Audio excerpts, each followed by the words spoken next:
Perfect. So good morning, everybody. My name is Stephanie Cavino, and I'm the program manager for the Blackstone Watershed Collaborative. So we're just going to go around quickly, and if you want to say your name and organization, or if you're a citizen, what town you're in, and then we'll get started with Elizabeth doing a brief presentation talking about a restoration opportunity in the Blackstone Watershed and the program that she runs with the state of Massachusetts. And then we'll transition into having Joe provide an update as to what's going on with the wastewater treatment plant in Woonsocket. I'm just going to call on folks to make it quicker. John? John Moslin, I'm president of the Blackstone River Watershed Council, Friends of the Blackstone. I live in Cumberland. Thanks. Kate? I'm Kate McPherson. I'm Save the Bay's Narragansett Bay Riverkeeper. I grew up in North Smithfield. I'm not in the watershed anymore, though. Thanks. Ted? Hi, did you say Ted? Yep. Yeah, hi, Ted Beauvais. I'm president of the Blackstone River Watershed Association. Thanks. Katie? Hi, I'm Katie. I am a student at Clark University, and I'm interning with the Collaborative this summer. Thanks, Katie. We're happy to have you. Ray? Hi, I'm Ray Kelly. I'm from ZAP 50 and also from the Millbury Nature Trails Committee. Thanks. Elizabeth? Elizabeth Cianciola. I work for the Massachusetts Department of Fish and Game. I do not live in the watershed, but spend a fair amount of time visiting and things like that. Thanks. Greg? Greg Dorschler. I'm in Worcester, among other things, with the Greater Worcester Land Trust as the Worcester Intercollegiate Outdoors Initiative Coordinator. Thanks. Joseph or Joe, do you go by? Oh, you're on mute there. Sorry about that. Joe is fine. Joe Habrack, I'm the Administrator of Surface Water Protection at the Rhode Island DEM. Thank you. Karen? Hi, my name's Karen, and I'm the summer legal intern at Conservation Law Foundation. Thanks, Karen. Heather? Hi, I'm Heather Perry. I'm the new Blackstone River Coalition Water Quality Monitoring Program Coordinator. It's a long, it's a mouthful. Put the face to the name. Thank you, Yeah. Heather. Nice to meet you. Congratulations on your new position. Thanks. Sarah? Hi, everyone. I'm Sarah from Mass Rivers Alliance. Thanks. David? Tapscott? Yeah, unmuting. Sorry. David Tapscott. I'm the chair of the Uxbridge Board of Health in Massachusetts. Thank you. Peter Friedland? I am Peter Friedland. I live in Upton. Thanks, Peter. Representative Keith? Hi, everybody. I'm Mary Keith. I'm the state representative for the 15th Worcester. Glad to be here. Thank you. Jenny? Hi, Jenny Sanders. I work for the Massachusetts Department of Fish and Game in the Division of Ecological Restoration. I am the partnership specialist. Thanks, Jenny. Deb? Deb Carey with Mass Audubon in the Central Region, primarily based at Broadmeadow Brook. Thanks. Nick Cohen? Hi, all. I'm Nick Cohen, environmental planner with Horsley Wade Group. Thanks. Katie DeGouche?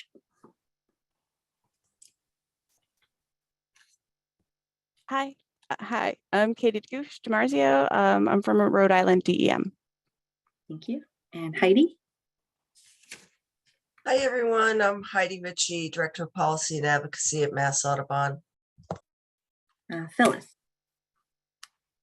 Good morning. I'm Phyllis Charpentier, President, Manchog Pond Foundation. Thanks. Rebecca? Good morning. Rebecca Quinones with Mass Wildlife. I'm the River and Streams Project Leader and Climate Change Specialist. Thanks. Sam Jackson? Hi, everyone. I am the new Director of Education over at the Blackstone Valley Tourism Council. Nice to meet you, Sam. Thanks. Nice to meet you. Mary Hannah Smith? I'm Mary Hannah. I'm a planner working with the Central Massachusetts Regional Planning Commission. Thanks. Patty?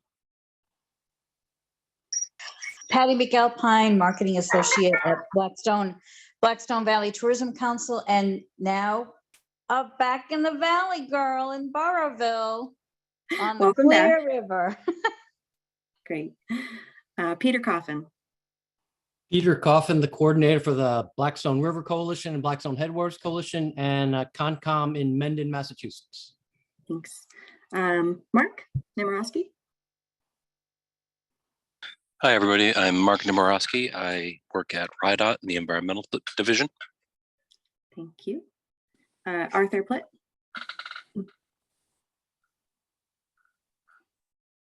Arthur Plitt, Blackstone River Watershed Council and Friends of the Mashasik.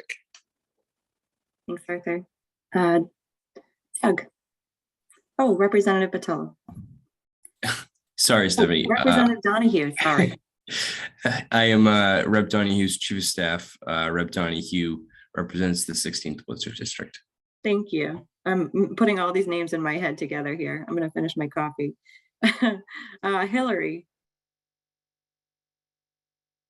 Good morning. Sorry, you caught me mid-sip. Hillary King. I work for the MVP program in Massachusetts for the Executive Office of Energy and Environmental Affairs. Thank you. And we have someone on the phone, 0619. I think it's *6 to unmute yourself.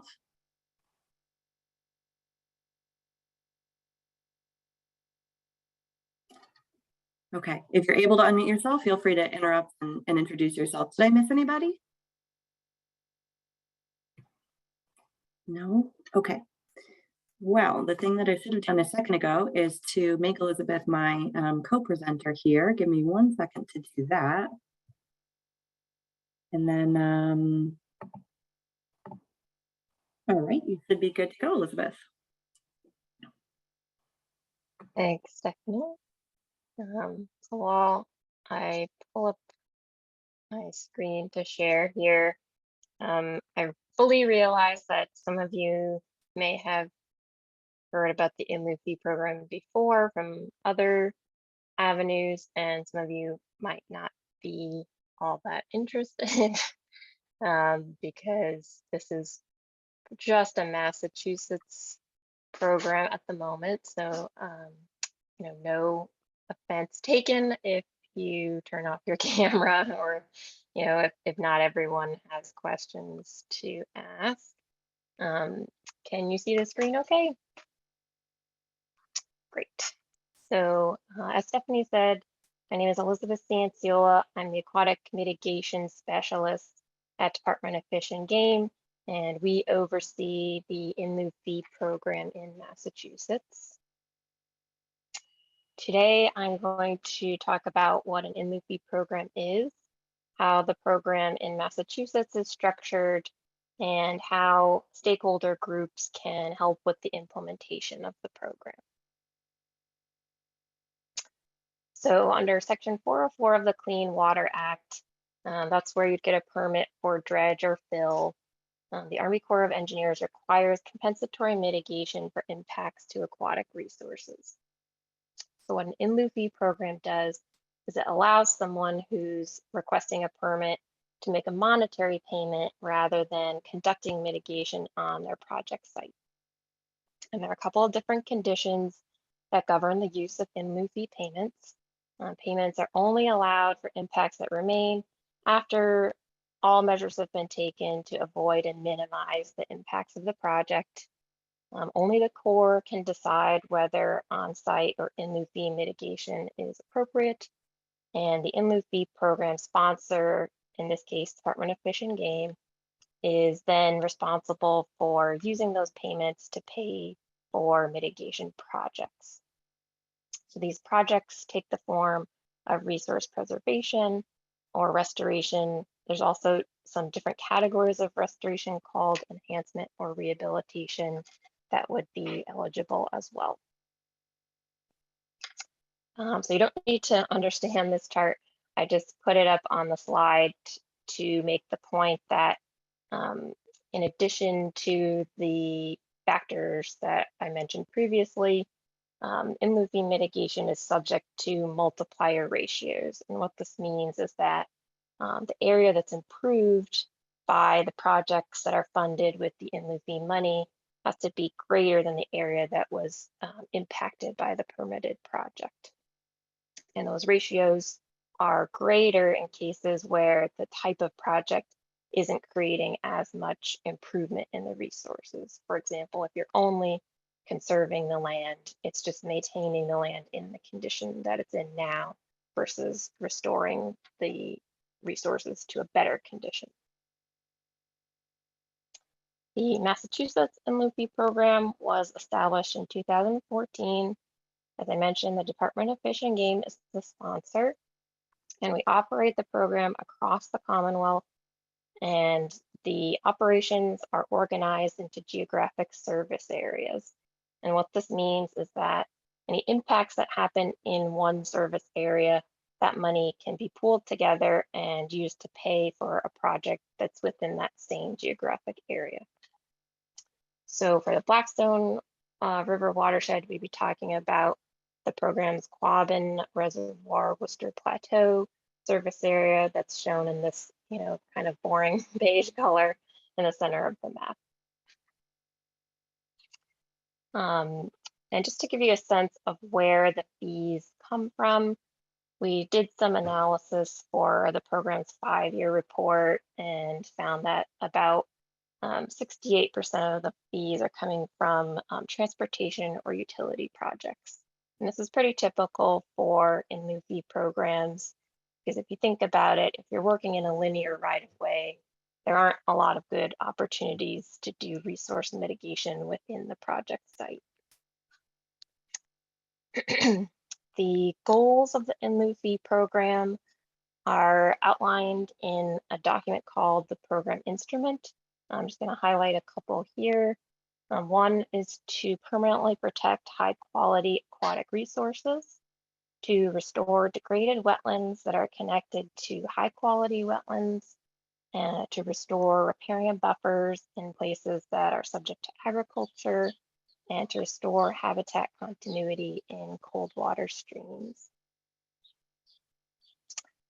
And then, as I mentioned, there's a couple of different ways that community organizations, municipalities, other state agencies can interact with the in lieu fee program. One of those is to share watershed plans and priorities that you may have identified. This helps us to leverage the fees that are taken in by the program to fund really high priority projects that are shovel ready and have the resources that they need to be successful. The other option would be to just kind of spread the word, inform other stakeholders and partners that you're working with about the in lieu fee program when funding opportunities are available. And then, of course, the highest level of interaction would be to actually apply for funding from the program to support a project. So a couple examples of eligible types of projects. One would be removing barriers, things like dams or undersized culverts. Another would be to sort of naturalize stream environment. So in places where a stream might have been straightened or the banks might have been armored, if there's an opportunity to revegetate that and get a more natural stream channel, we would fund something like that. Restoring riparian land that may have been impacted by agricultural use in the past, removing structures in wetlands and waterways that no longer serve a purpose, planting submerged aquatic vegetation, and of course, preserving wetlands, streams, rivers, and upland buffers. And I just wanted to note that if you are looking at a land preservation project, the aquatic resources have to be on the land that you're preserving or immediately adjacent to it. So projects that would not be eligible would be something like a feasibility or monitoring study, an educational program. And for those two, the issue is really that we have to have something on the ground that we can point to and say that this particular area was restored or improved, protected, with the funds that we spent. So that's not really possible with those types of projects. Projects that require long-term control structures or a high level of management are not typically funded. Again, because we're trying to replace permanent impacts, we're looking for something that's more likely to be successful long-term. And then invasive species control, we wouldn't fund by itself. Really, any of these things could be part of a bigger project that might be eligible for in lieu fee funding. So if you have questions, we would just encourage you to reach out and we can talk about a specific project with you. So as a summary of where the program was at the end of 2021, you can see that the program is much more active along the eastern side of the state. Not very surprising, given that that's kind of where the population is concentrated. We did actually fund a land preservation project in the Quabbin Reservoir Worcester Plateau service area that just closed last month, so that was pretty exciting. It's being called the Burnshirt River Watershed Preservation in Barre, Massachusetts, and Mount Grace Land Conservation Trust purchased the property in fee, about 40 acres of land, includes some wetlands, some stream, a vernal pool, cool glacial erratic that you can see in this picture. And DCR is going to hold a watershed preservation restriction over the site as well. So I can actually pause here if there are any questions about the program in general. I was going to take the rest of the time to talk a little bit more about how the application process works, since we do have some money available right now. It looks like Deb has a hand up. Yeah, I was just talk to our partners about this. I was just wondering about amounts of funding, if you could just, if you know the amount of money that was needed total and what the partnership looked like. Oh, for that project, yes. Yeah.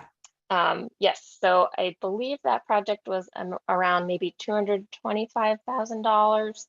And the partners, like I said, Mount Grace Land Conservation Trust and DCR are the primary partners. Mount Grace Land Conservation Trust submitted the application to the in lieu fee program. They had the lead and the connection with the private landowner that was willing to So sell did they the have to property. come up with money too, or was it all funded through the program? They didn't have to, they had to come up with money from the perspective that it's a reimbursement program, but they will be reimbursed for the full cost of the project. Very cool. My antenna is up. Thank you. No problem. Liz, did you want to jump in and talk about your idea as well from Mantuck Pond Foundation?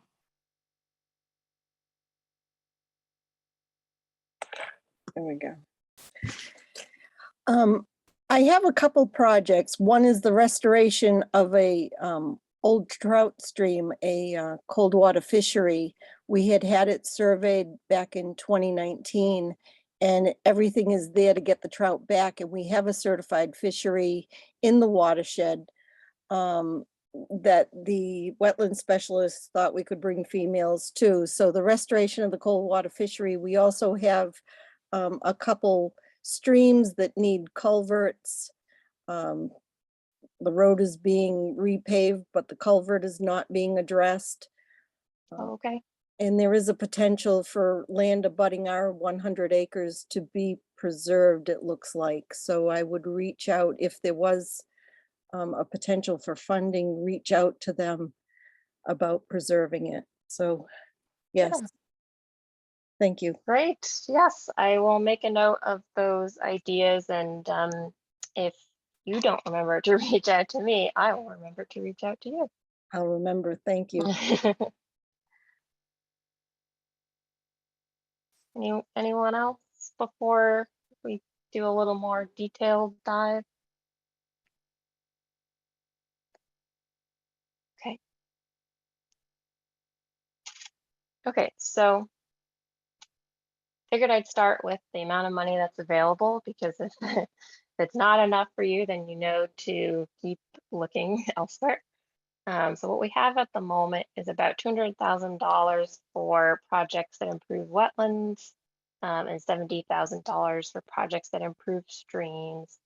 Can definitely pool the two sources of money together if you have a project that applies to both. And I always give the caveat that new funds can become available at any time. Essentially, the funds come into the in lieu fee program as the Army Corps issues permits and people decide that they want to do the projects that were permitted. So anytime money can become available. In order to apply, you would need to identify who the project manager will be. You need to be able to provide a description of the project that you want to do. You need to identify exactly where the project will be located. You need to have a budget for your project, kind of related to the location. You need to be able to describe the type and size of the resources that are improved by the project. And if you're doing a restoration project, you'll need to outline what permits will be required and kind of the timeline for getting those. For a budget, we would need to see both the total project cost and the amount of money that you're requesting from the in lieu fee program. The reason for that is that we only consider the portion of the project that's funded with in lieu fee money as providing mitigation. So the rest of your project is, the credit goes to whoever funded that part of the project. There is no minimum funding request, but obviously our hands are a little bit tied to the money that has been paid in by fees. So we can't necessarily commit more than that.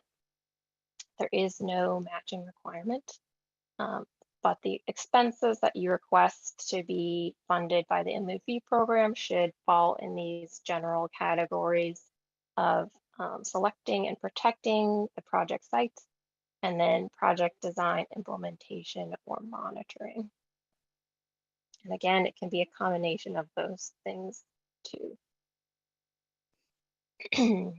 For the resources that are improved by the project, we're looking to identify what wetland, stream, and upland might be improved.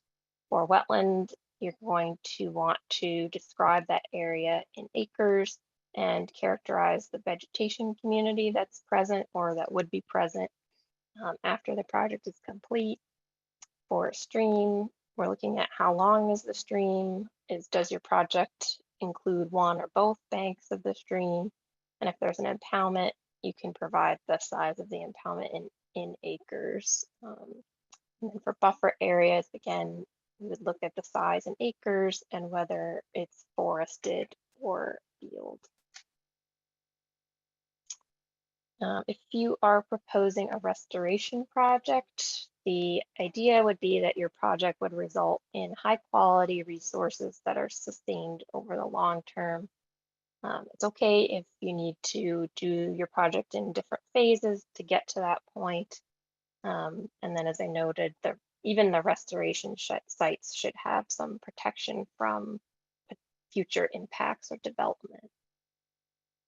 If you're proposing a preservation project, which would be a lower priority right now if we can find a restoration project, then for preservation, the resources should already be high quality.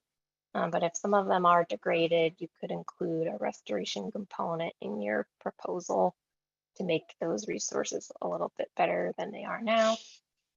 And for preservation, there has to be some kind of threat to the existing resources. So for example, if you're looking at a parcel that's 90% wetland, it doesn't have street frontage, there's probably very limited potential for it to legally be developed or impacted. So that would be a less competitive project than something that has a combination of upland areas and wetlands and stream and things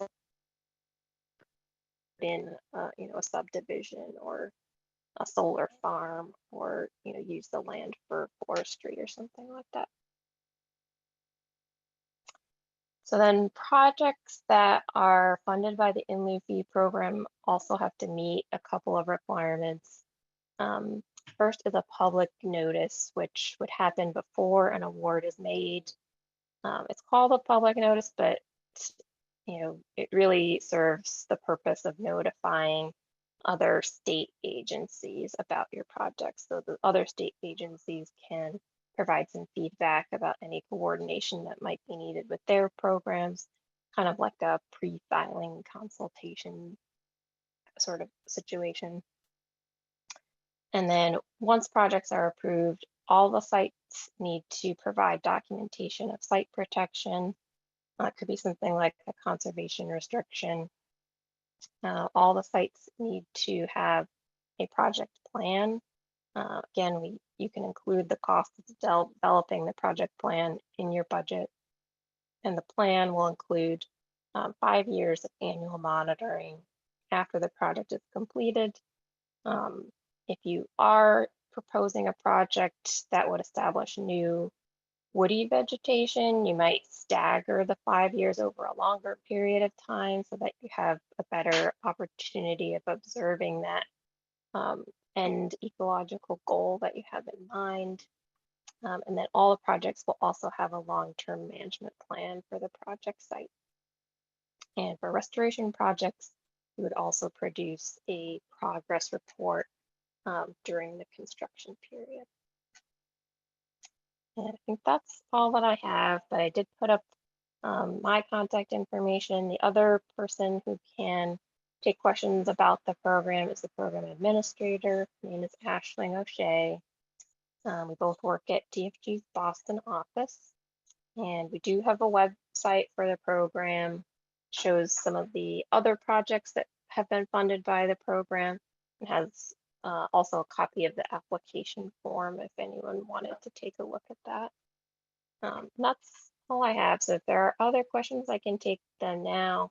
Otherwise, I can stop the screen share. Looks like we have a question from Ted. Yeah, I'm just wondering a couple things. Very good presentation, Elizabeth. It was really informative. So it looks like this is a national federal program, and then in Massachusetts, your agency is basically an agent for the Corps of Engineers. Is that right? Yeah, that's kind of a good way to describe it. There are other states. It's not every state has an in lieu fee program. Rhode Island doesn't have one. But in places where in lieu fee programs exist, there has to be some third party that is sponsoring the program because the Corps isn't able to accept money. So that's kind of the reason for the arrangement where Department of Fish and Game takes in the payments.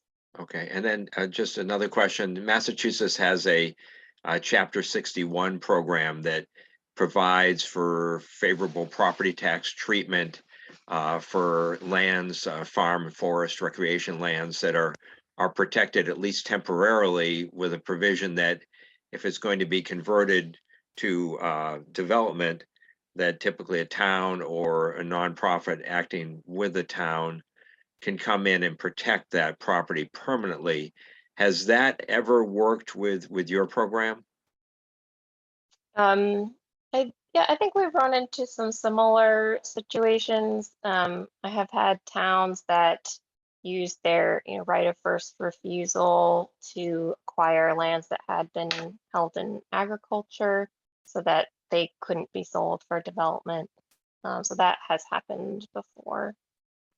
Yeah, it would seem like it would be a great place to go to find potential project lands. And I know there's sometimes a Chapter 61 right of first refusal doesn't work that well if the town and its partners don't have the financial resources to provide the permanent protection. And this seems like it could be a real help. And then one other question, how does this differ from kind of a wetland mitigation banking program? Do you also have that opportunity? That's a great question. So We don't do wetland mitigation banking in New England. That's not prohibited or anything. It just hasn't really been popular. All of the New England states except for Rhode Island use in lieu fee mitigation. And the concept is similar in that they both provide ways for mitigation to be performed off the project site where the impact is happening. The in lieu fee program would only provide these mitigation projects after the impacts have occurred. And I think what I've heard from other folks who work in this field is that the perception around wetland mitigation banking in a lot of the Northeast states is that having someone create a bank where they've done some restoration and are now using that as a way to offset future impacts, that was perceived as potentially an incentive, or somehow making it easier for people to impact protected resources. So it's similar idea. The in lieu fee mitigation happens after impacts occurred, whereas the wetland mitigation bank would provide the mitigation in advance, not really knowing if impacts will occur. And then if they do occur, the mitigation has already been provided. Great, thank you, appreciate it.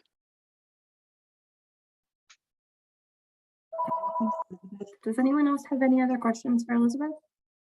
I did put your email in the chat there, and it's of course up on the screen. And if you can email this presentation to me, I will share it also when I send out our notes to everybody. Definitely.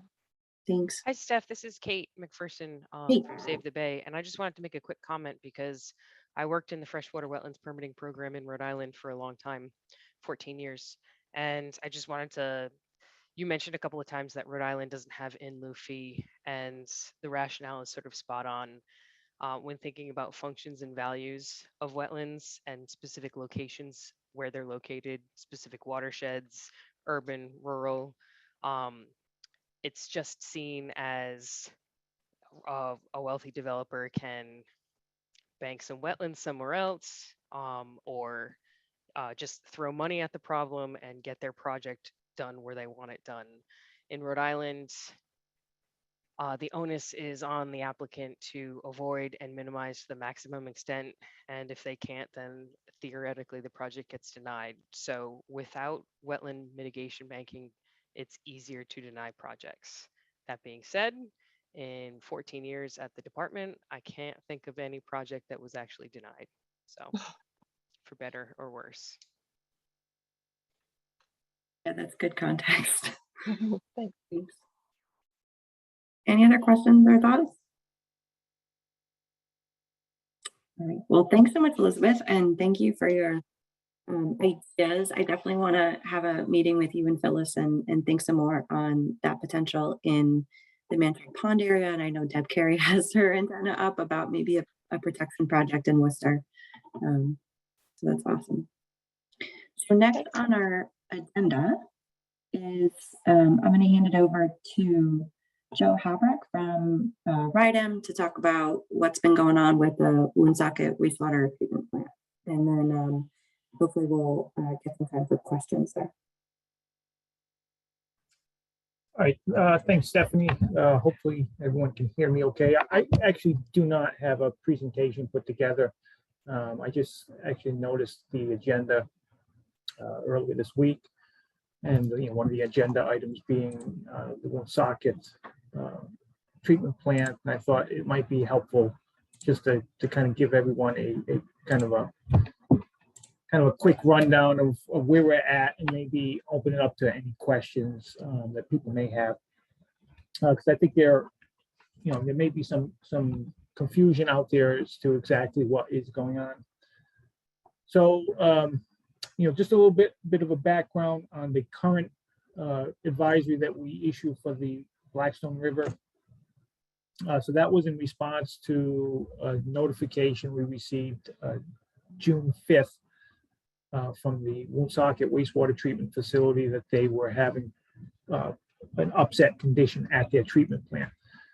So what I mean by that is, we were notified essentially that they were discharging high levels of solids out of their treatment facility. We were concerned that there were potentially high levels of bacteria being issued. So at that point in time, we made a decision to issue an advisory for the river. A little bit of background. The Woonsocket wastewater treatment facility is obviously owned by the city of Woonsocket. It's operated by a contract operations firm. Jacobs operates the wastewater treatment facility itself. Then there's a separate contract operations firm, Synagro, that's responsible for the operation of the regional sewage sludge incinerator that's located at the plant. So like I said, on June 5th, we made the decision to issue the advisory. Part of that advisory, we instructed the treatment plant to increase the frequency with which they conduct bacteria testing of their effluent. They were also instructed to take upstream and downstream samples in river for bacteria, enterococci and fecal coliform. So we were monitoring that. In response, we've been doing some investigations, which were actually a follow-up to a previous instance, which I'll talk about in a minute. It's obvious that it's a solids issue at the treatment facility. I can't get into a lot of the specific details because it's part of an active investigation, but it's clear that the treatment plant is having problems with buildup of solids at the treatment facility. Since that time, we've been sending operators, inspectors out to the plant on a daily basis. We've been in regular communication with the management at the city and both contract operators firms, Jacobs and Synagro.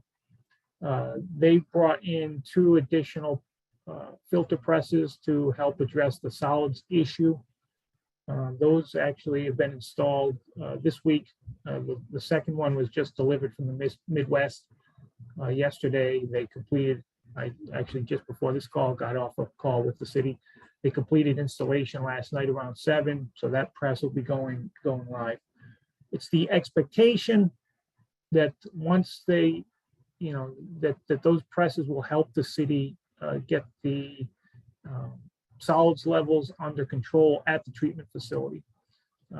Going forward, the city is working on more of a long-term plan on how they'll, because those filter presses are temporary. The city's going to have to develop a long-term plan on what their final solution is.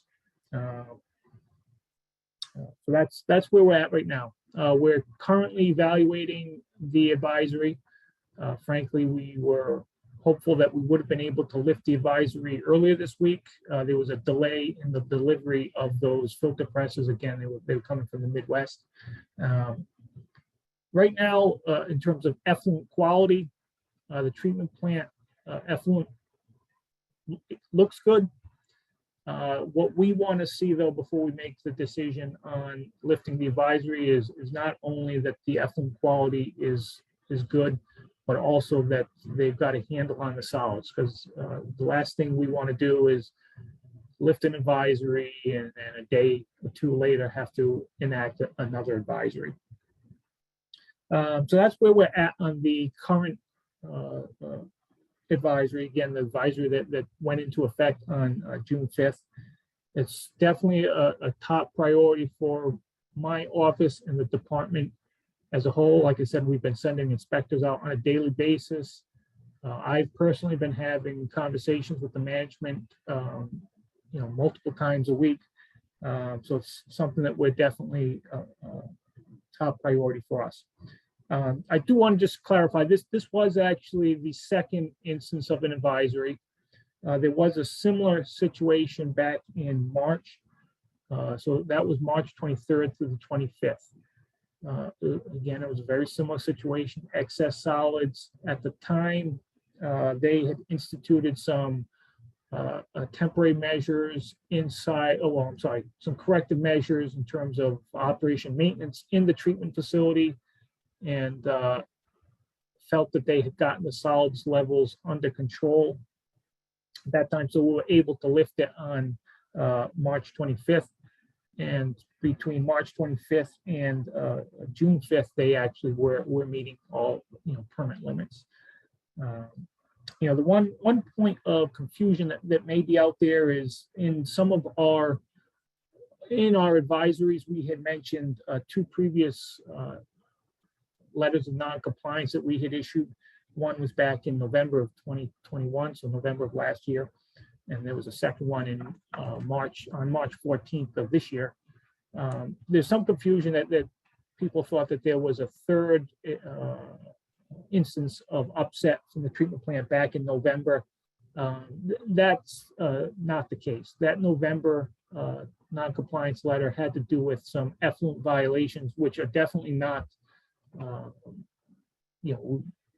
we don't want effluent violations, but it wasn't a bacteria issue at that point in time. It was some violations that the treatment plant had for nutrients.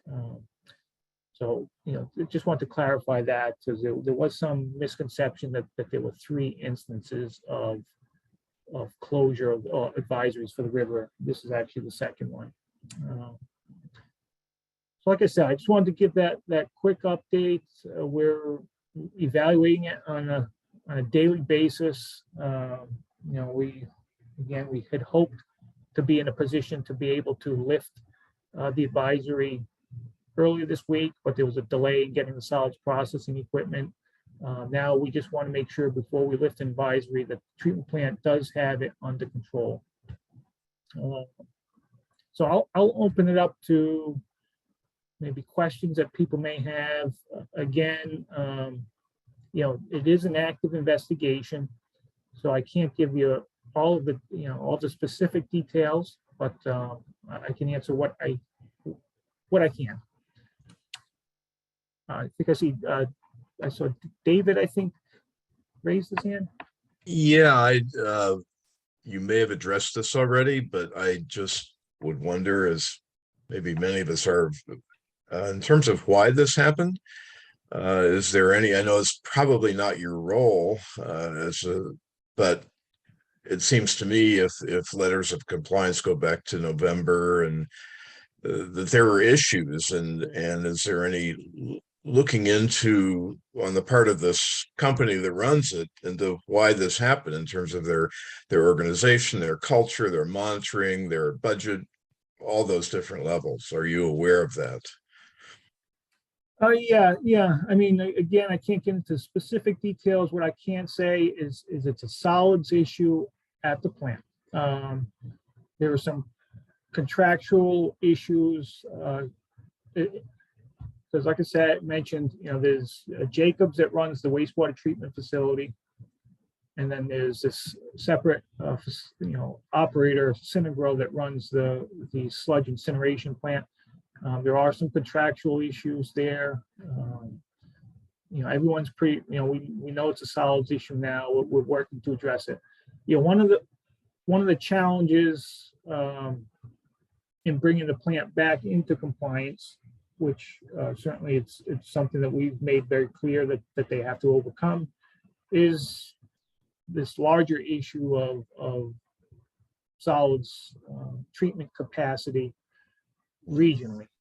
So, the Synagro wastewater sludge incinerator that happens to be located at Woonsocket, it doesn't just handle the solids from Woonsocket. It also receives wastewater sludge from regional facilities. So there is certainly a balancing act that we've been kind of walking there, in that, we don't want them to shut down sludge disposal options for all the regional plants, and then instead of having one issue, you've got multiple issues of treatment plants failing. So it's definitely a tightrope that we're walking. We're leaning heavily on the city and its operators to get this under control yesterday. But that's what I can offer right now. Okay, thank you.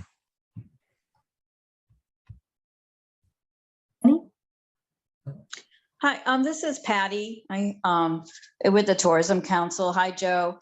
And we appreciate you keeping us in the loop and communications.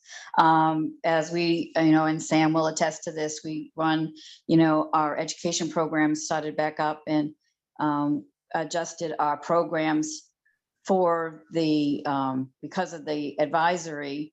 And I'm just, what is the likelihood that the advisory will be lifted for this coming weekend?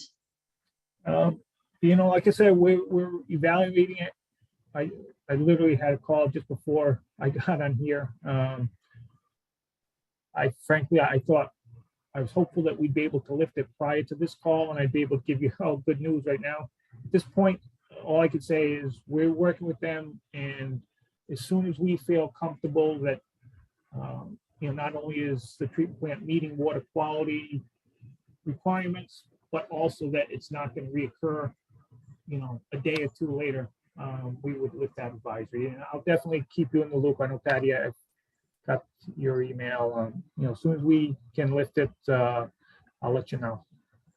And one other thing I just want to state from a personal lover of the river, and I'm sure other people here will agree. And like I said, I appreciate the work that DEM is doing, but this is totally unacceptable in 2022. And unfortunately, the timing is very bad as we've been trying to connect people back to the river. John, the Friends of the Blackstone has a wonderful program connecting with canoes, Blue Mind. We want connecting to the river with the 50th anniversary of ZAP. And, it's just very frustrating that now we're telling people, no, get off the river, because of this situation. And I don't want to be pointing fingers at the wrong people, and I don't like to point fingers to who to blame, but it's like, who should we be talking to really make sure that the city and the contractors take this under control? Yeah. So, first of all, let me just say, I definitely agree with you. It's not acceptable. Just similar to the 50th anniversary of Zap to Blackstone. We've got a lot of events that we were doing for the 50th anniversary of the Clean Water Act. Yeah. It's definitely not acceptable. Like I said, it's an active investigation, so I can't really say much beyond that. But I could just let you know that, the department certainly does not feel that this is an acceptable outcome. Yeah. Ultimately, the city owns the wastewater treatment facility. They've got operators that run it. So I think both of those entities have a responsibility to make sure that the treatment plant's meeting all of its permit limits. Right.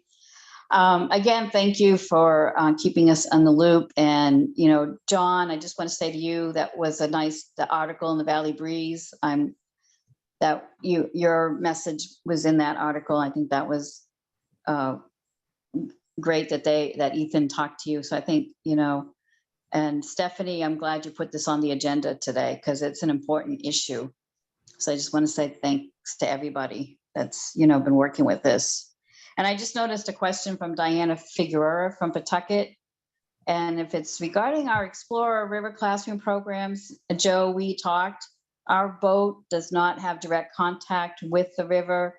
And as I said, Sam has adjusted the programs so that there is no contact with the water for school programs or summer camps that are coming out on the river. And Sam, I don't know if you want to address this. I believe we have addressed the topic if when necessary.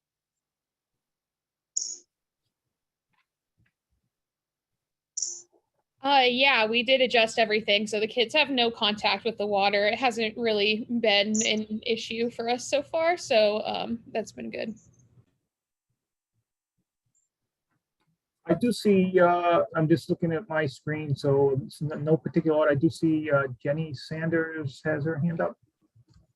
Yeah, Thanks, Joe. And thanks for providing this information. I do have a question. You mentioned that they're doing regular fecal coliform monitoring. So how frequently is that data being collected, and is the data being made available to the public? So it's collected daily. It certainly is public information in that, it gets reported to us.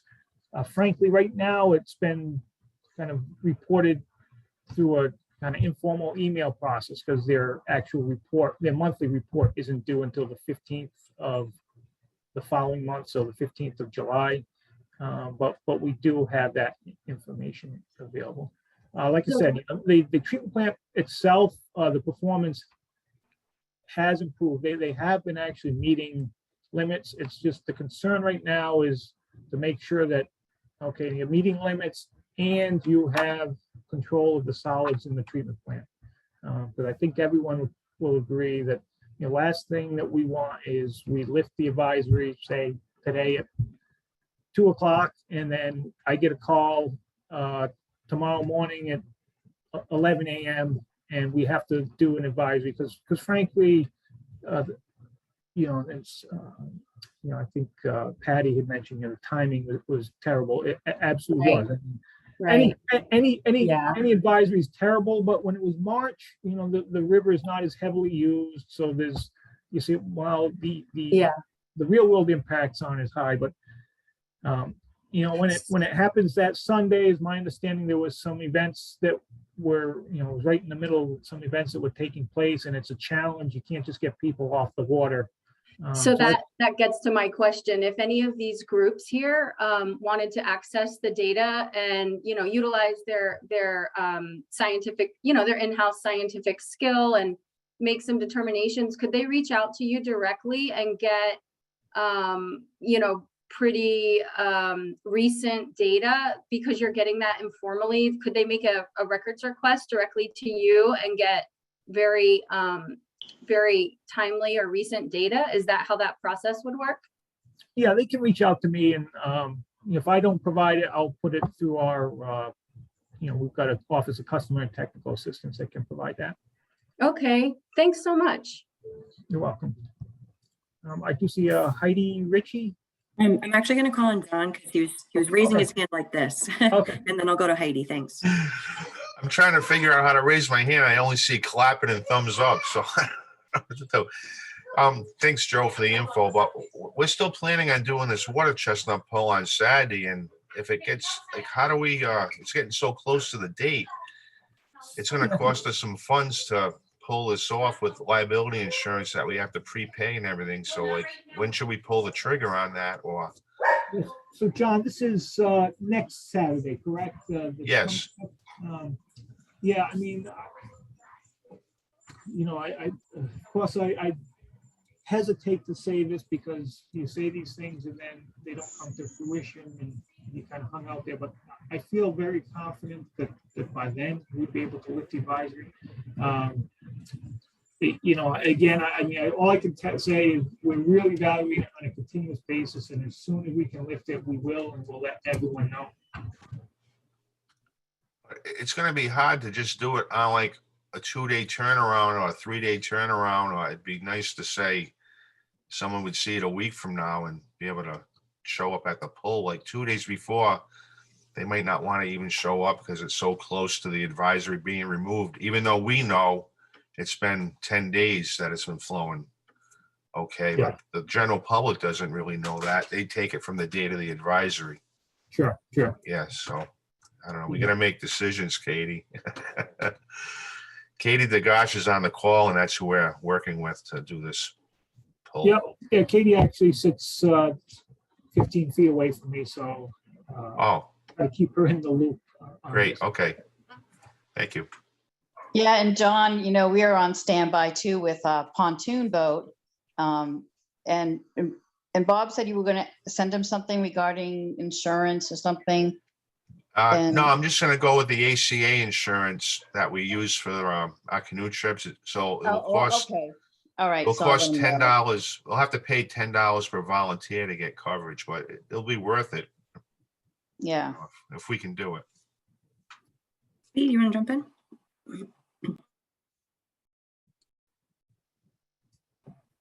Heidi? Oh, thanks.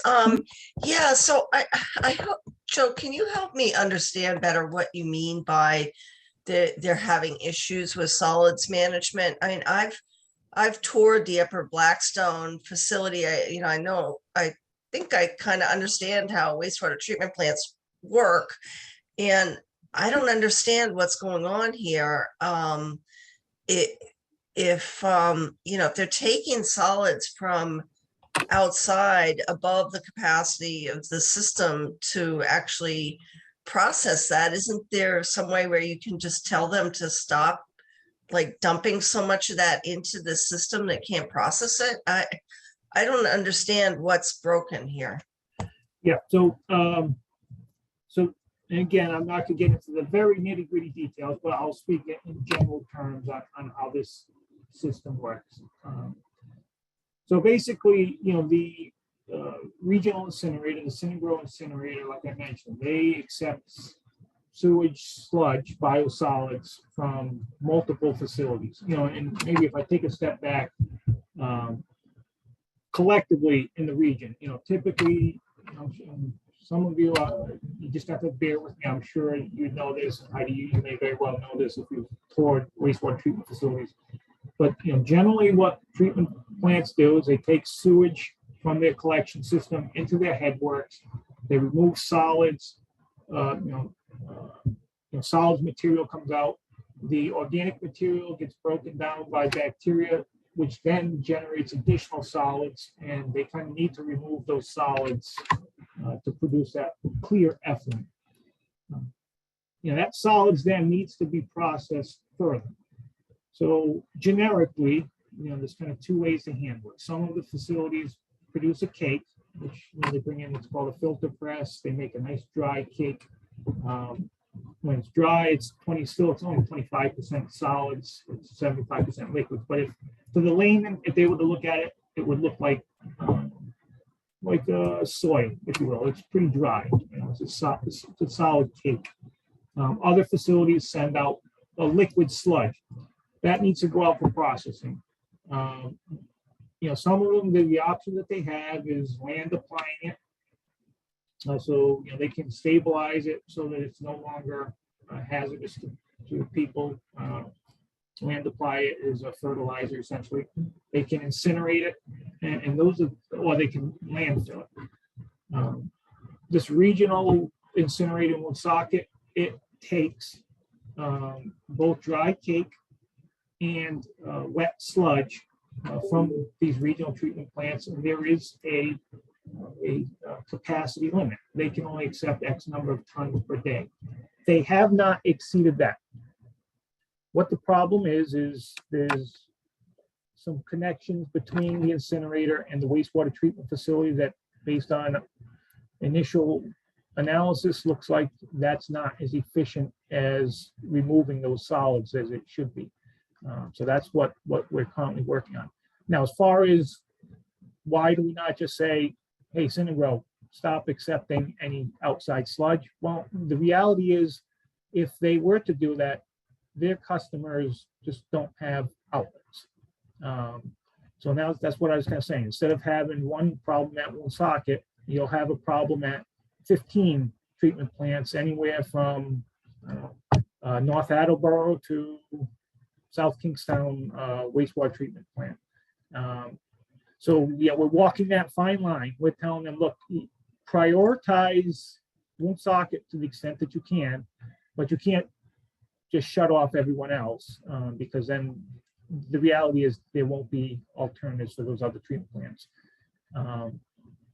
Some of this is, and not to get off on a tangent, but some of you may be aware there's some concerns in some states about PFAS in sewage sludge. So Maine recently passed some legislation that Maine had primarily land applied a lot of their sludge. There was some PFAS contamination that was linked to the sewage sludge. So they just recently passed legislation banning land application of sewage sludge in the state. So now all those treatment facilities are, basically shifting what they used to land apply to other regional sludge disposal options, and it's creating somewhat of a supply and demand issue on it. So it's kind of a long-winded answer. I hope I didn't lose anybody, but the reason why we didn't just tell them stop accepting outside sludge is because, well, then instead of one problem, you've got 15 or more problems. Thanks. That helps to understand what's going on, that increase need to process this stuff. So I hope the solution can be relatively permanent with the new equipment. Thank you for all you're doing. I do see Ted has got a hand up. Yeah, so thanks, Joe. And I was going to ask a question about PFAS and reference Maine, and thank you for addressing that. But I'm wondering, in general, are you in Rhode Island, and is this facility that's incinerating sludge, are they testing for PFAS? Are they monitoring? If you incinerate PFAS, what happens? We understand there's potentially an issue, as was discovered in Maine, with land application of biosolids as a fertilizer or soil amendment, which I remember from years ago was claimed to be, a great thing to do. And they were testing for heavy metals, and that made sense. And of course, it would have been neutralized in terms of its viruses and bacteria, and it was safe in that sense. But nobody was testing for PFAS, and lo and behold, that is now a serious problem in Maine, and I suspect elsewhere. So my question is PFAS being tested in this sludge prior to either land application or incineration? Yeah, so currently we are not testing Rhode Island sludge for PFAS.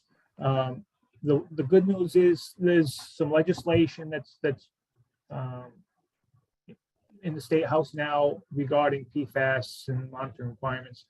The good news is Rhode Island treatment plants do not land apply sludge.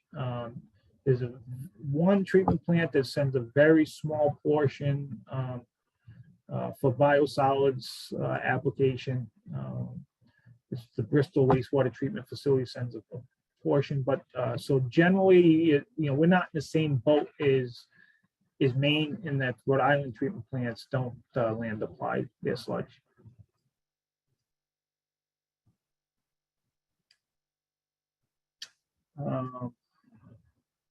I don't know if I don't see any other hands up. No, we had some discussion in the chat here. I had a question regarding, maybe this is a city council issue, but are you aware of any allocation of funding to improve the facility, whether it's increasing the capacity because we know there's more coming in, or otherwise, updating or upgrading this equipment on a more permanent basis to ensure that this doesn't happen again? Because it sounds like this is a recurring issue specifically on the solids.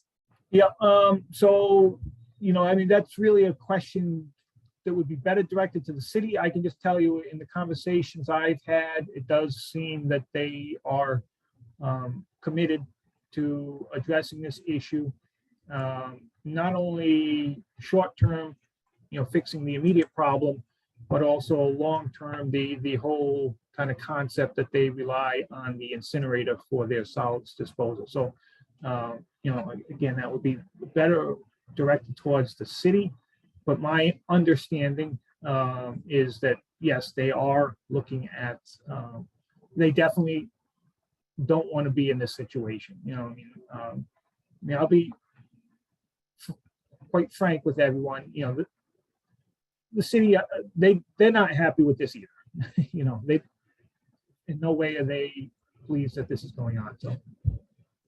And there was another question in the chat regarding fining. Can you clarify for us if there was a fine associated with this, who that would be allocated to, whether it was to the permit holder of the city of Woonsocket or it was the company?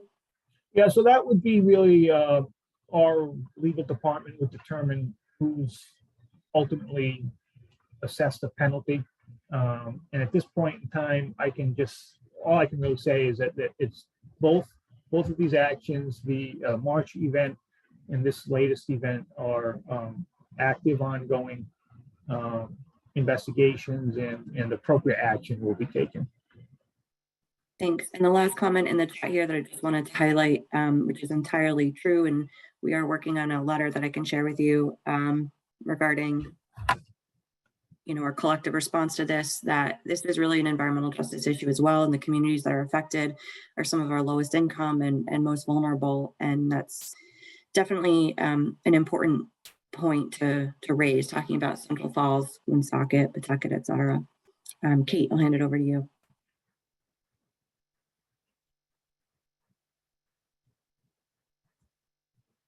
Thanks, Steph.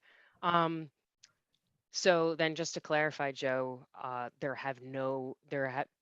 penalties or fines have not been assessed yet, correct? Not for these events. All right.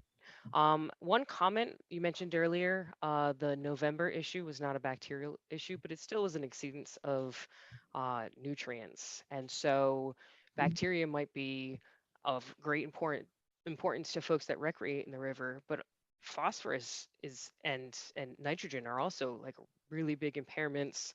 We know that the Blackstone has overpopulation of non-native invasive aquatic species, and in part that's big from phosphorus pollution and nutrient pollution. So even though it's not an immediate human health risk, we're still very concerned about any exceedances in the permit. So just a general comment there. And then I wanted to ask, when is this permit up for renewal? Hold on one sec. Sure. It's so the way the permit process works in the NIFTY's universe, and again, some of you may be aware of this. So by regulation, we can only issue permits for 5-year durations. So it's actually, I believe it's January, it's towards the end of this year or early next year. Yes, this permit's 5-year duration ends December 31st of this year. All right. They just submitted a reapplication, but in the NIFTY's universe, what happens is as long as they submit a timely and complete reapplication, the expired permit will remain in effect. So the reality is, even though the permit expires the end of this calendar year, more likely than not, this current permit will remain in effect. Will there be an opportunity for folks like all of us here to comment and try to get better either permit notifications or some sort of requirement that can we look at the permit before it gets reissued and make comments? Yeah, so every time we do reissue the permits, there's a 30-day public comment period, public hearing if requested. So absolutely. Great, thank you. And it's just real quick, as far as the nutrient issue, yes. So I mean, I certainly in no way meant to downplay the nutrient exceedances that they had back in November. As a matter of fact, that's why we sent a non-compliance letter. We were investigating that. It's just, Katie, like you mentioned, the acute human health impact. It's the nutrient violations don't have an acute human health impact. That's what we're concerned about right now. With, certainly, the bacteria are potential indicators of pathogens. So last thing we want is someone going in the water or contacting the water and getting sick. Nutrients is a little bit of a separate, different issue. Just to clarify, you noted that there was a 30-day comment period and potential public hearing if requested. Do you anticipate that renewal would come in, sometime before December 31st? And can you give a link maybe of where that would be posted or who we would contact to be notified of that so that we are able to make comments? Yeah, I can actually. What I'll do is, I'm kind of busy answering questions now, but so first question, I can tell you it's not going to be before December 31st. It's a lengthy process to develop a draft permit. So more likely than not, and this is typical in all states that I'm aware of, when the permit expires the end of this calendar year, you're probably looking more like the end of 2023, maybe 2024. when the permit would go out to notice. So, it's not typical that permits get reissued every 5 years. Is typically a lag time. But definitely when it does get issued, there will be a public notice period. What I'll do is post a link. We have a listserv, Office of Water Resources listserv that people can sign up for, and you'll get notices for not just this public notice for this permit, but any permits, any significant activities that the office takes. Thanks. And I know that this is an ongoing investigation, but in terms of whenever that is complete, or if there's information shared with the public, is there some sort of public comment period regarding that as well? Comment? I guess just to make sure, are you asking if we were to take an enforcement action if there's a comment? Yeah, no, there's no comment period process associated with that enforcement action. Okay. Are there any other questions that we have for Joe? And I do really appreciate your time today trying to answer all these. I know there's been a lot of us figuring out what's going on. Yeah, I just have a quick question. Why is there such a long lag time for reissuance of permits? It's a complicated process. Is it more on the side of the applicants or more on the side of the department? And do you need more resources, more engineers to help with those permits? I mean, certainly it is we only have so many people. So in Rhode Island, we have roughly 90 permits that we're responsible for.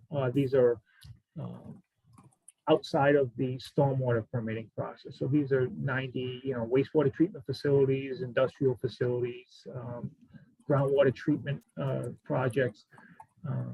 It is somewhat, we only have so many people that can work on these. So yeah, that definitely is a consideration.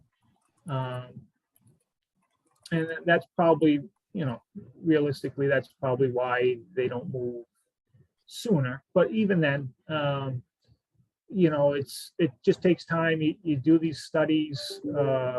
It's a complicated system process. One thing just to point out, in this particular instance, though, it's really not that the permit was not protective. It's just the treatment plant didn't meet its limits. I mean, it's not an issue of the permit not being protective. It's that the treatment facility did not comply with its permit. Okay. Thanks. Anyone else? And again, I just want to, stress, before I end my discussion, definitely this is something it's not acceptable from the department's point of view. We're pushing as hard as we can to get this resolved as quickly as possible.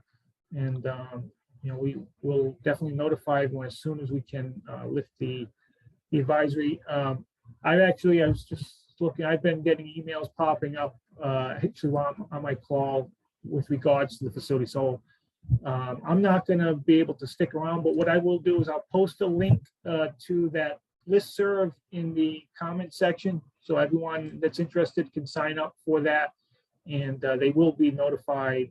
That way they'll be sure that they won't miss any notifications of permits in the future. Thanks. And I just wanted to say, Joe, that, today we get to put you in the hot seat, but you are on a call with a lot of current and former regulators. So, we get it. First of all, I think we're here because we all care about clean water, and we happen to get to ask these questions of you today, but we've certainly, I think most of us anyway, have represented difficult situations with things that we were not personally responsible for, but certainly had to respond to. So yeah, no, I appreciate that, Stephanie, and it really wasn't that bad. I thought that I might have had a little bit more of a hard time, and I can just say, look, I get it. It comes with the territory of my position. If I was on the other side, if I was in your shoes, I would feel the same exact way that I'm sure all of you do, and be asking a lot of the same questions. So thank you for the opportunity to let me kind of just give a quick update. Yeah, thanks so much for your time. So I know we are Only paper agenda, I'm okay with that today because I really wanted to spend the time on this and, you know, nail down what's going on and how we're addressing it. I think we have a few different things here that we talked about, including, you know, discussing the permit. I know it's not, you know, they didn't comply with their permit anyway. Even if you were to make the permit more stringent, obviously we need some changes at that plant, that facility, whether that is, you know, I forget who mentioned it, but, you know, just the culture of the plant that this has happened before. I don't know. Is it management? Is it the equipment? Is it that we need to advocate for additional funds from the state or, you know, BIL money for Woonsocket? Like many of you, I'm sure, I do not want to put this fine and onus on the city of Woonsocket that perhaps, you know, doesn't have the resources to comply and take resources away where they're needed. But we do want to make sure that there is, you know, accountability here.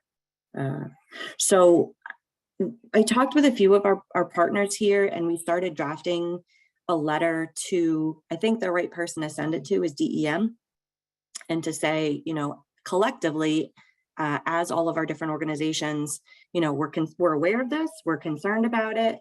Particularly, as many of you said, it's the 50th anniversary of the freaking Clean Water Act, right? This is still happening. It's the 50th anniversary of ZAP. It's especially frustrating when we're trying to get everybody on the river. Stephanie, Thank you, Joe. I'd also send it to Department of Health, Yeah. and I can help figure out who exactly, and the governor. Yep. Okay. Yeah, sure. So I'm gonna screen share here. Give me 1 second, and maybe we can look at some of this language together. So this is what I just sort of drafted. Thanks to Katie for helping. Thanks to a couple other partners that have given me feedback on this.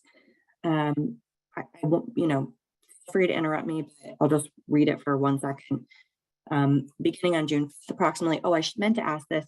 If we still have you, Joe, can you clarify the capacity of the treatment plant? I've heard between 6 to 8, and I've heard 10 million gallons per day. Do we know what the capacity has been for the past couple weeks? Might have lost it. I'm still on. I haven't quite dropped off yet, but I'm looking that up right now, and it is it's like 6 MGD. 6, okay. Approximately. So approximately 6 million gallons per day of night. It was partially treated, not untreated. Correct. It was partially treated. Okay.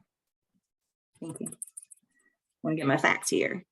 Partially treated sewage have been entering the Blackstone River from the Woonsocket wastewater treatment facility. And then technically this had say that had stopped.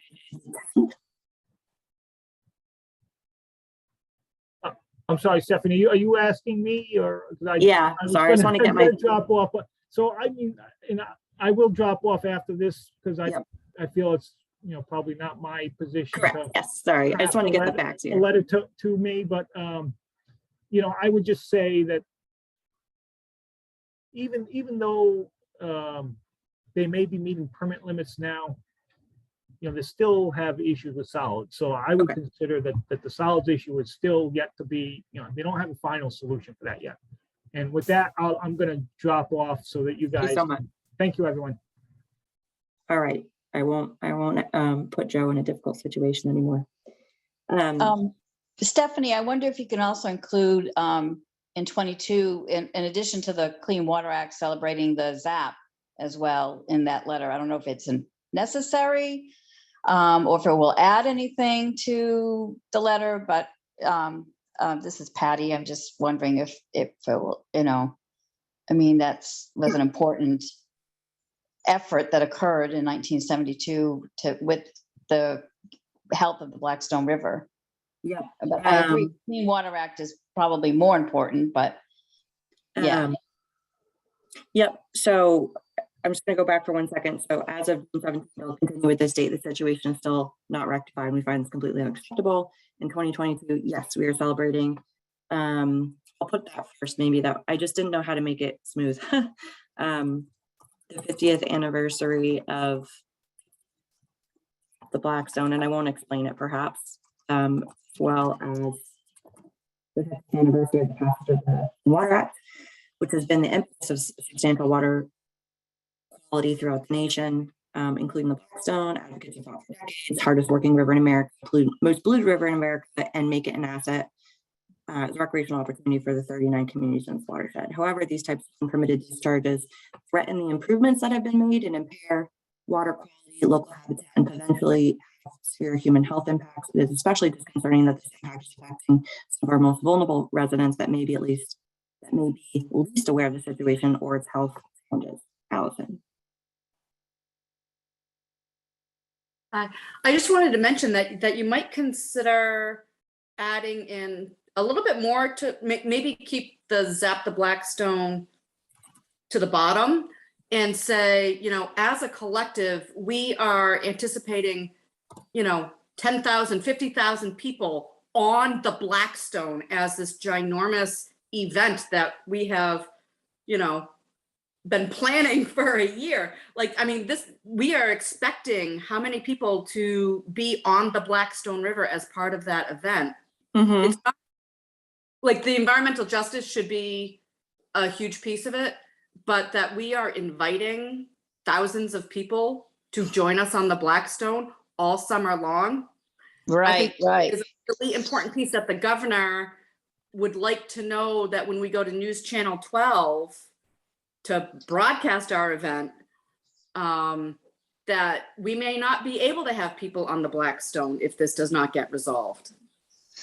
Good. That's a good point. Particularly, you know, you got that big paddling event that you guys that's happening too in August, in addition to the watershed cleanup efforts, and you know, and we don't want this to like overshadow the recognition of this 50-year legacy that's been happening on the Blackstone, with, you know, all the different groups that have been out there. You know, for me, it's like a slap in the face to see this happening, knowing all the work that Friends of the Blackstone, the Watershed Council, the Watershed Association, all the Keep Blackstone Valley Beautiful, and your work, Stephanie, all the work that's been going into this river. You know, I don't know. I'm kind of really angry, and I'm going to tell you, I wrote a poem that says to the Blackstone, we apologize for our crap. You know, and you know, and I try to end it in a positive note, and I will share the poem that I wrote if anybody's interested. But you know, I appreciate, Stephanie, that you're organizing this letter. I think it's you know, this, I don't know, this can't continue. I'm thank you for letting me just spout a little bit. Thanks. Yeah, I know. I don't want to seem like I'm not mad. I am mad. I'm just trying to be as, you know, facilitator as I can be at the moment. On that note, regarding paddling, I mean, I keep going back to the data and the, maybe you have all worked on this, but I mean, here you are, you have all these events planned, you have a lot of people that do have plans to be in close contact with the water. And I mean, I don't want to be an alarmist, but if you want to get the attention of people quickly to rectify it, I mean, citing it as a potential human health hazard is one way to do that. And we know that, I mean, if you don't know what the fecal coliform levels are, and they are monitoring them daily, and right now your best, you know, what you have available is that they trickle out the data on a monthly basis. It's month-old data. You know, that that was why I asked that question. It would be ideal if you had the data more rapidly, so that you could notify people. And if you then could look at the data and find out, like, what is the risk here before you bring people to the river, and can we please rectify this before we invite all these people all summer long to come paddling. And I say this as a person who has experienced a fecal coliform infection in her leg from paddling a river. So I don't mean to beat the dead horse, but that was in the South. It was in a completely different place, but this is exactly how I got my start in environmental work. I care very much about it, and I care very much about what happens to your residents. Yeah, thank you. Anyone else wants to jump on this document? If you want to, then please feel free. Mark? Yeah, I'd be a little cautious in worrying about the exact data values. I think probably it's enough to know that it's an exceedance and that you just want to recommend that people stay away. One of the problems with bacteria data is that you have to incubate it for 24 hours. So, at best you've got day-old data, so I think letting people know that stormwater is dirty and you need to stay away from the river after a rain in almost all circumstances, that's probably, the best safety recommendation that I would give to people. And I think highlighting the damage to the recreational activity, I think is pretty important. I think this is every bit as big of a deal as a beach closure at, one of the better known beaches. It was all over the news when Narragansett was closed at the end of last summer. And again, there was a lot of outrage, but there was also a higher net worth among the people who were outraged in that situation. So I think highlighting the lack of the recreational opportunity, I think really is important in the scale of it. If you're planning on having thousands of people at these events, I think that's worth mentioning. Yeah, I would also add the impact to environmental education on the river. I mean, that's one of the primary things that we do at the Blackstone Valley Tourism Council. And I know Friends of the Blackstone, with working with Boy Scouts too, it's a part of what they do, mission of what they do. Environmental education is now impacted. I mean, we can't do water quality testing with kids on the river, and those are the future generation of who's going to be here to care for the river. So that impact on environmental education, I think, also is important, as well as the recreation.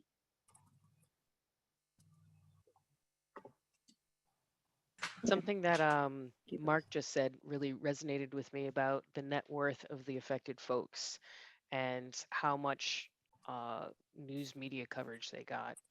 I know there was a news story on News Channel 10 because my dad knows about this issue, and I can tell you my dad is not, he wouldn't tell you he's an environmentalist. He's like, do you know about the Blackstone? So I think if there are ways that we can continue to work with news outlets and newspaper folks and get voices that aren't traditionally heard about environmental problems heard on this issue, then that'll help. But yeah, like just because the folks that live along the Blackstone River in environmental justice communities that may be dealing with a whole host of other more pressing issues to them and their households personally, it's telling that this isn't blasted everywhere all the time, every day. Yeah, and to note on that, I did talk to Cynthia Roberts from the Health Equity Zone in Rhode Island, and unfortunately, I think she couldn't come today, but she was sharing this meeting with others and really was concerned about the health aspect and different community groups that are not otherwise typically represented and have time to attend these meetings too. So, my fault on doing that. We're not typically a kind of a public organization, but I agree with you. Sure. And I think that maybe we're just kind of adding to this list here of who we can share it with. And I definitely will connect with Cynthia again before I send this out. She was also interested in having a separate letter from residents, which I feel a little hesitant to write myself. But I encourage others, if you do live in the area, to please feel free to put something together or ask me to help you put something together and share it out. I think there's going to be a huge problem moving ahead with the perception that when we're dealing with residents and we're trying to tie the communities back into the river, we're going to have a whole new problem of perception that we didn't have before. I don't know how we're going to get around that with the perception. Yep. good point too, John. I mean, you know, we've experienced it with, you know, teachers, with trying to get the kids. And I know, like I said, you do that connecting with canoes. We have a program with the city of Central Falls, connecting school kids through our kayak program, which is, we're waiting to get the word. So, I was told that we actually had a group of 5 or several youth from the city of Central Falls interested in going out with our kayaks this weekend. And, I told Mike, as soon as we hear, in our office. Yeah, so there is, you're right, the perception and, all the good work you've been doing with Blue Mind, too. It's like, I don't know, it's just very sad. Peter, did you have a comment too? Well, yes, a couple comments. One on the general impression. John, you're right, but I think this is an opportunity when you're given a crisis to make something of it. That I think we're going to see that the water quality is not bad, and you could do a hand pull tomorrow, but it's the psychological that was, poop in the river. Well, that happens all the time. And what happened in the Upper Blackstone and the outrage. Well, the outrage doesn't get us very far. We need to build a positive alliance. So the big picture items, one is the setup. It's owned by the city, but it's been privatized. And I would like, if Mary Keefe is still on board, to me, that is the reason. Sinagro's private. The other company is private. They can't work together. The city owns it, but they don't have the money or the skills to run it. Most towns know this, and that's why they keep it in-house. More and more, we're seeing the water departments being privatized. So I think there's a larger issue there that we have to win the public minds that infrastructure needs investment and the cities need to spend more time and money. Nick, do you want to jump in at some point too and talk about this maybe a little bit in context of what Woonsocket's currently going through in planning? Sure, I can. Yeah, I didn't want to tie the two directly together because one's a different scale, but yeah, as a concurrent effort, Woonsocket is going through a comprehensive planning process currently, and Horsley Witten is working with them on that. So there is a survey and some obviously ongoing planning around that, and the survey certainly has some questions related to the Blackstone, related to wastewater treatment, and not specifically this event because the survey came out before that, but opportunities to raise concerns and voice opinions about these particular issues in that survey. So I think I shared that with you, Stephanie. I can put it in the chat, and you don't have to be a resident of the city to fill out the survey. There's actually a place at the end where you can say where you're from if you want to. So certainly a place, like I said, to raise your concerns, but not specific directly tied to this event, but certainly relevant. Yeah, thanks, Nick. You can touch on that. That's helpful. We can have a different avenue to also share some thoughts on that.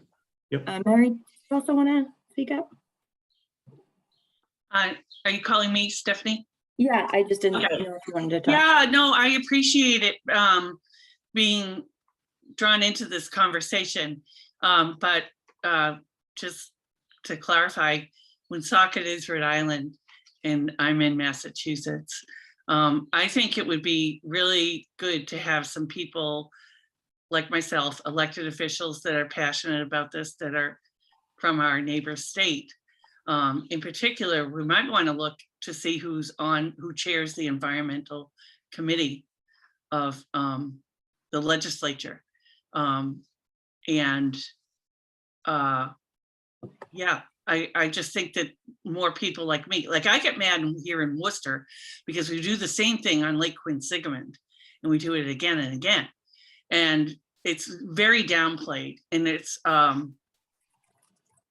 good. It's not good. And we spend a lot of money on upgrading and monitoring, and it keeps happening again. So, I'm glad we passed this bill where discharges have to be reported to the public. But I think the public sometimes needs to hear other people are upset and frustrated for them to realize, okay, it's all right for me to get upset and frustrated too. So, but we might want to look and I'm glad to do some of this, to reach out to electeds in Rhode Island, I know, and just see if we can partner in that way, to have stronger regulation and stronger kind of expectations. So. Yeah, I'd love to work with you, Mary, and I know Save the Bay and probably others, but Save the Bay is a really strong advocacy branch as well, working in Rhode Island. So maybe a few of us could have these conversations. And John also has really good ties. Folks had a question about should this go to the plant and copy everybody else. I'm totally fine with that. I'm trying to throw it together and figure out. My first thought was tell the regulators, that we support the regulation and kind of allow them the ability to say, if they need to be the bad guy, they have us behind them. If we think it's more appropriate to send it to the plant and copy everyone else, I'm absolutely happy to do that. Do others have thoughts on that?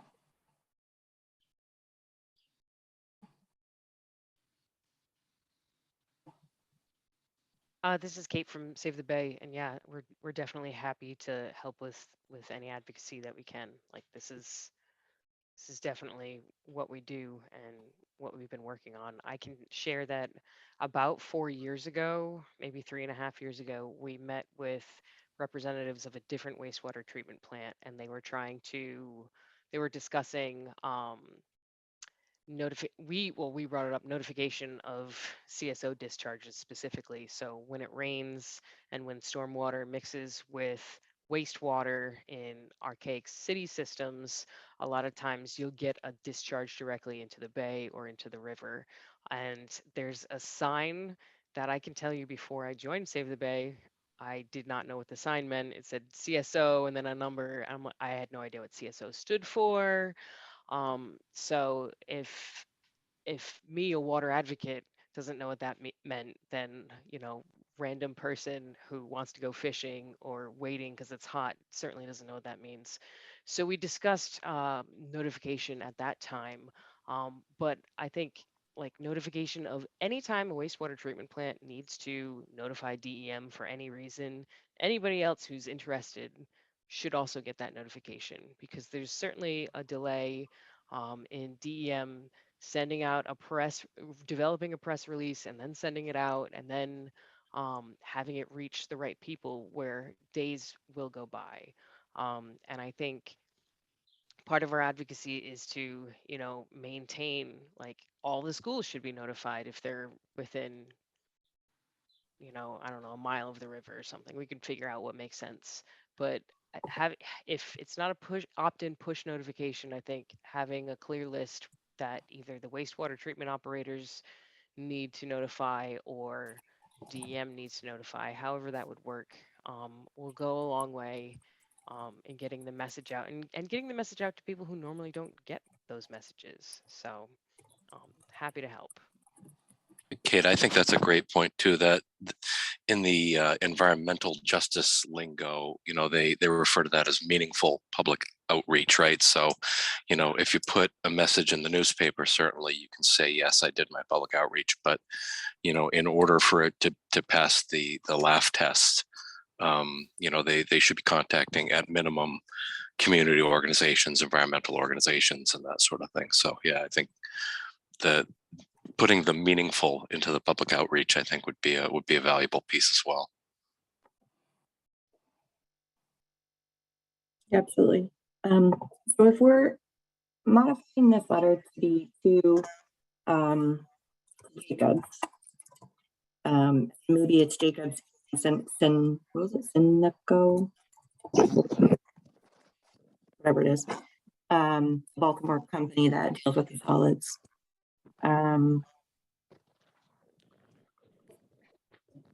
We could, I guess, modify this a bit, and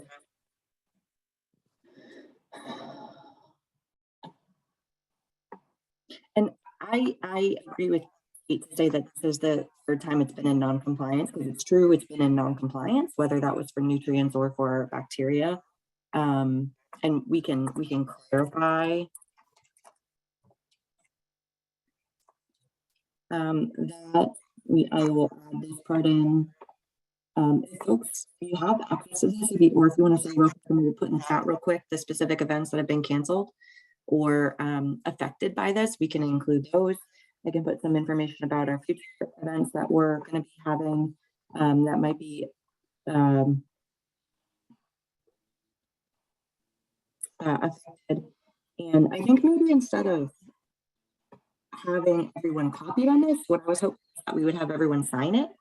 So certainly sending it to, you know, City Council and Department of Health and Rhode Island Governor, et cetera, and news, having all the Rhode Island, having the environmental groups and the community-based organizations sign on to this. That was my goal, to say that, look at all these different organizations that are on the same page. We're all agreeing to this letter and saying that this is an issue and we have these specific questions and address that we want addressed.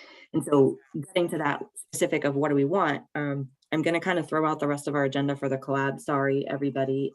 Please feel free to put your updates or comments in the chat for your organization or for the other tasks that we typically go over in the agenda. I just want to be able to focus on this. So our specific asks. So I had it as your urgent item to provide details, quantify the impacts, hold the violator accountable, and provide an appropriate response. And that was me trying to say, like, don't necessarily find somebody, maybe do a SEP, maybe do, you know, some other action that can actually hopefully have a restoration impact without specifying what that is. But if we're asking this to be at the plant, what are we asking? Stephanie, just one formatting note. I would bullet those. Sure.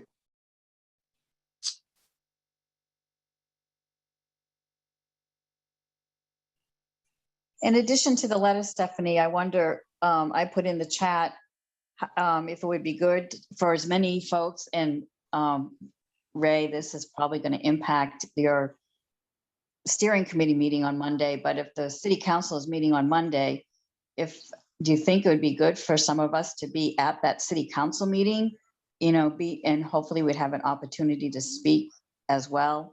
I mean, I've only attended city council meetings in Pawtucket, and there's usually time for public comment, but I don't know how this is when Socket operates their meetings.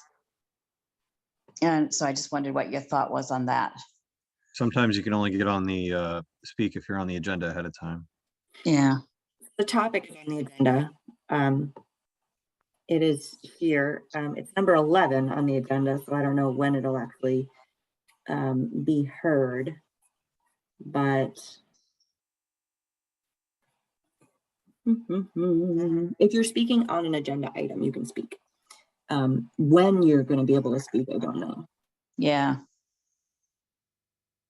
Yeah, there's a public comment section, but typically after each item, there's also an opportunity. So yeah, wouldn't it be great if we would have this done and everyone signed on by Monday? I really don't think that's going to happen, but you know, maybe we can have some of us.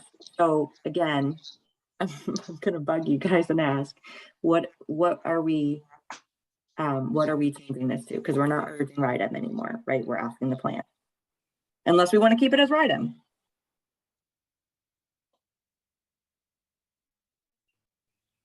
I like sending it to the plant. Rhode Island DM already knows that we're pissed.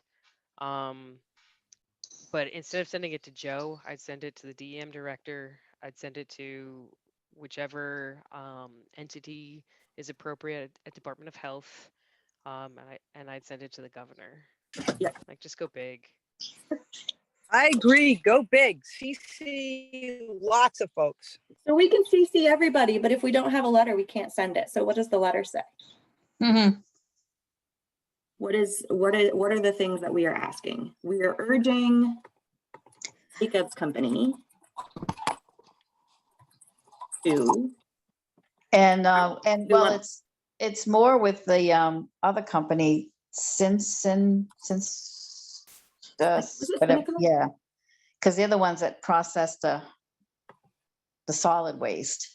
I would just say both. But I would say include both of them. But yeah, we don't have enough specific information about, I don't understand enough about specific information to say, like, was it your equipment or your equipment? Was it that you were bringing it into my facility, or, you know? Yeah, so, right, yeah.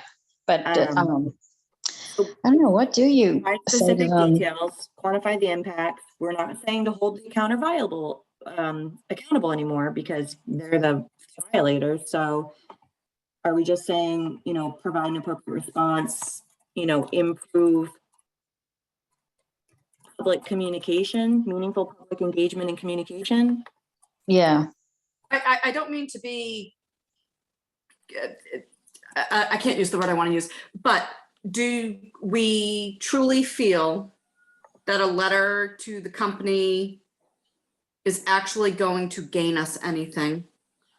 Do we actually expect the company to take a letter from our collective group and say, you're right, yeah, we're gonna do this instead? Like, they are. It doesn't matter. It's public pressure. They're under a bunch of groups of public pressure. And it's showing everyone else who's copied pressure. I don't know that they are the appropriate audience for our angst. They're already under DEM. I'm wondering if you want to send this to the governor and the legislature and say, we demand Rhode Island to do better. We demand a better permit, you know, Katie, close your ears, but that permits don't get issued when they are supposed to because, well, it's hard, it's staffing. Is that acceptable? Like, Katie, close your ears. You know, Rhode Island DOT is regulated under an MS4 permit. My permit is from 2003. Mm-hmm. Do we want a permit for this wastewater treatment plant to be a 16-year-old permit? Because if it doesn't get renewed, then that permit that got issued rolls. So you are forever under that permit, the initial permit. So I agree with the collective, whatever, like, I'm just throwing it out there that I don't think, as my son would call it, a Karen letter is going to get us anything if we send it to the company. I think sending it to who controls the company, who hires the company, who permits, like, I'm not sure telling them that they're doing something wrong is going to get a response. Well, considering that they haven't responded to any questions from the media, and I know Bob has tried reaching out to the contractors to get information and they haven't responded to the Tourism Council because, you know, we lost some school programs due to this thing. And, you know, just as because the important thing is everyone is losing because it's impacting the river. You're right. I don't know whether that would make sense. I would address it to maybe the mayor, ultimately the city of Woonsocket. We don't want to blame them, but the city of Woonsocket is the one that hired the contractors and they're the ones that have been working with them, you know, maybe addressing it to the city as well as DEM. I don't know, maybe that makes sense. It's just a thought. Mary? Thanks. This is reminding me of the NIPTES fight that we had at the State House, maybe like 7 or 8 years ago. And Governor Baker wanted to get out to take on for the state to take on the responsibility for the licensure for discharging, etc. And here in Massachusetts, the EPA actually manages that. And we fought really hard because we knew that our DEP didn't have the capacity. It had been eviscerated with layoffs, etc. And so here we are. We're seeing it in Rhode Island. And I talked to a lot of people in Rhode Island about understanding this whole process. They had already done this and moved from the EPA to the state monitoring this stuff. And if you don't have the capacity, you know, the complicated application doesn't get done on time. So I agree, going to the decision makers or the responsible people. I think the company has to know that there's an outcry here, but then government has a role. And if a letter like this came across my desk, I'd be like, whoa, you know, like, what? we got to do something here. So, so I don't know, I leave it to everybody, but it's just reminding me of NIPD's. I was so proud of that fight that we led, and we were able to kill it, just kill that conversation, and we didn't move to take on that responsibility. Because I think then what would have happened was we would have privatized it, and there's even less accountability, right? So we have to be careful. It's like a lot of learning, but we have to be careful. Yeah. So maybe what we're asking for is basic response, right? So we're asking our decision makers, all of these different folks, to put together some sort of response. Like, we're upset, we're informed, we think this is really important, we don't want it to get swept under the rug again. It's not the first time. The Blackstone has historically been underserved and not have the capacity and not had the resources maybe to raise a stink as much collectively. So what we're asking for is, provide us information on what happened, quantify the impacts, provide an appropriate response. I don't really know what that means. I think this goes back to now, if we're going back to decision makers, it's hold somebody accountable.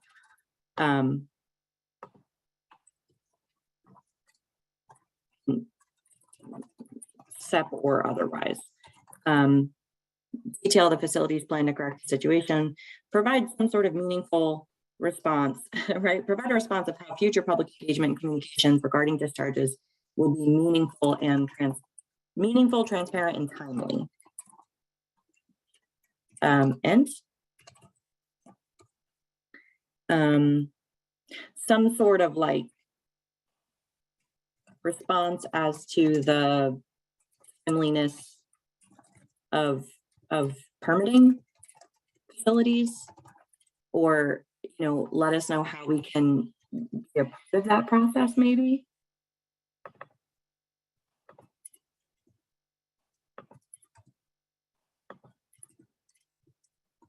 Type, you guys.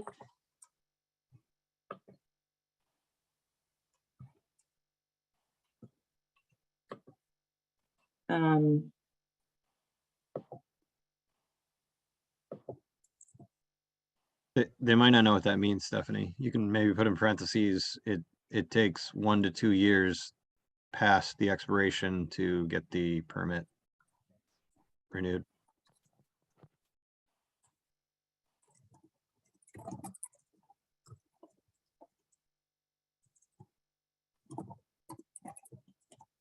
And I think Joe did have a really valid point with the permit. I mean, even like I know I was, harping on my 2003 permit, but the permit was protective. So the permit itself right now was protective. They exceeded an existing permit. Right. So we might be polite and not throw DEM under too much of that bus, but when that permit does come up for renewal, it should be timely.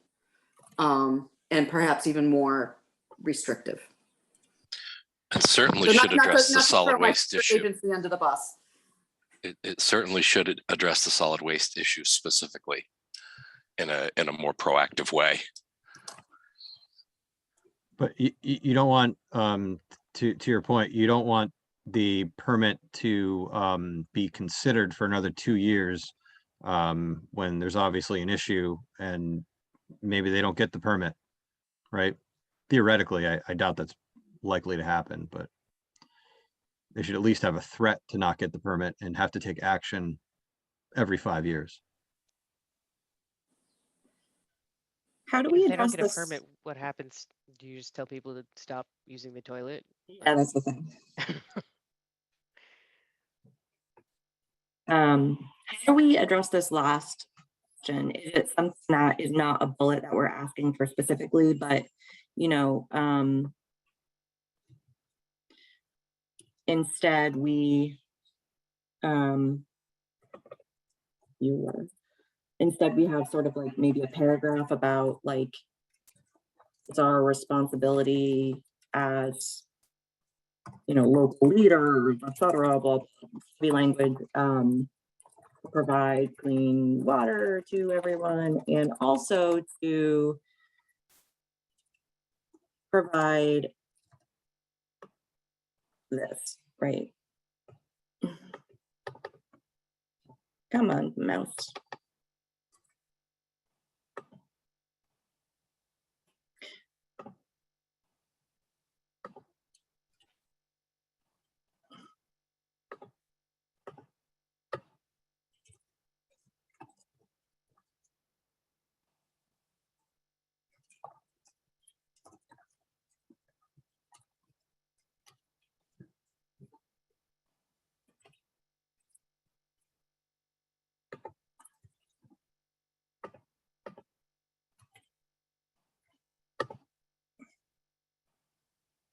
Okay, maybe this, I think this is the best we're going to get on this call right now with everyone. So why don't I take another stab at working this language? Obviously, we've got a bunch of like, you know, parentheses of like, Stephanie put something in here. So why don't I finish this as best I can? So far, this type of language and what it's saying, does everyone think, maybe you can do like a thumbs up or something, that your organization would be supportive of something like this? Is there any kind of like red flag here? Obviously not state agencies.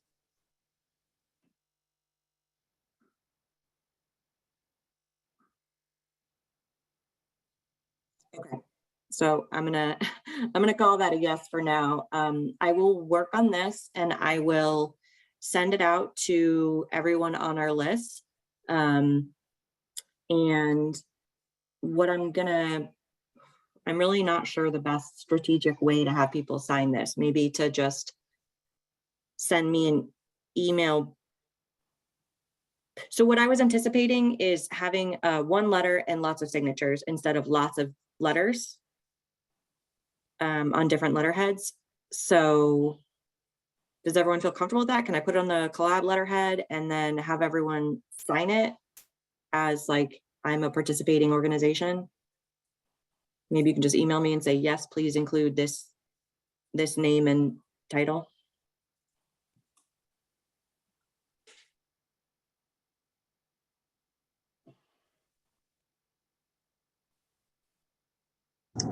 That sounds good to me, Steph.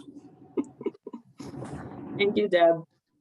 All right, I will send this out hopefully this afternoon, and I appreciate all of your patience and everyone who suddenly divert our agenda into you know, working on this instead of what we would typically talk about. Thank you to everyone's comments. Thank you. I'm gonna close out here so I can be respectful of your time that you spent with us, and I'll speak to you again soon. All right. Thanks everybody for being a good advocate. Thanks. Thanks, Stephanie. Thanks everyone.